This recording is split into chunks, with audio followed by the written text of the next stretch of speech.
que le sirven al conjunto de Pacheta para seguir luchando por situarse en puestos de playoff, porque están a tan solo un punto de distancia.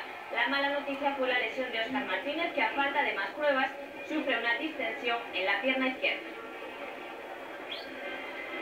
El Real Oviedo ha tenido una jornada propicia en el día de hoy. Tras las derrotas de Albacete y Tenerife, los azules saltaban al Tartiere sabiendo que no podían fallar. Y a los 2 minutos Nano tuvo la primera ocasión del encuentro. En el 5 era Pelayo el que lo intentaba de remate acrobático. Empujaba el Oviedo, que incluso llegó a cambiar su planteamiento de las últimas jornadas, con Ogbonna persiguiendo todo el campo GS y con un conjunto Carballón muy combativo en cada duelo. A los 23 minutos era Martins el que lo probaba y 2 minutos más tarde Nano a puerta vacía se resbala y envía afuera.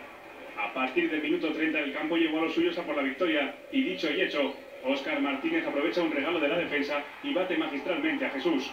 Golazo de Óscar Martínez y primero que logran el Carlos Tartiere en toda la temporada.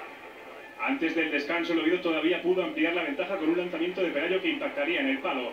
Con el tiempo cumplido llegaría una de las jugadas desafortunadas del encuentro. Óscar Martínez al rematar se queda tendido en el suelo. Sufre una distensión en la zona isquiotibial izquierda a falta de más pruebas. La tensión entre ambos conjuntos se desató con el pitido del árbitro y varios jugadores tuvieron que ser separados. En la segunda mitad el partido se volvió más trabado y las ocasiones llegaban para los visitantes.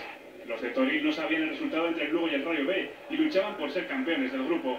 En el minuto 70 tuvo que intervenir Lledó para evitar la igualada madridista, que además provocó la lesión de Ogbonna. Ya al final del encuentro el Oviedo se quedó con 10 tras ver a Álvaro Cuello en la segunda amarilla, que le impedirá estar ante el Tenerife. Tensión con 3 puntos para los azules y campeonato asegurado para el Castilla. El domingo pasado estábamos derrotados, estábamos muertos. El domingo pasado. Y ahora estamos todos vivos, ¿eh? Cómo cambia la película, en una semana. La única diferencia son los últimos 20 minutos del otro día. El equipo no fue capaz de interpretar el tiempo, sin embargo hoy se ha interpretado a la perfección todos los momentos del partido. ¿Por qué unos días sí y otros días no? Pues eso es a veces lo inexplicable. Esto va a ser muy largo y muy duro para entrar en playoff. Pero que si entramos en playoff, que apuesten por nosotros. Aunque tengamos que pasar 3 eliminatorias. Apuesten por Oviedo. También ganó esta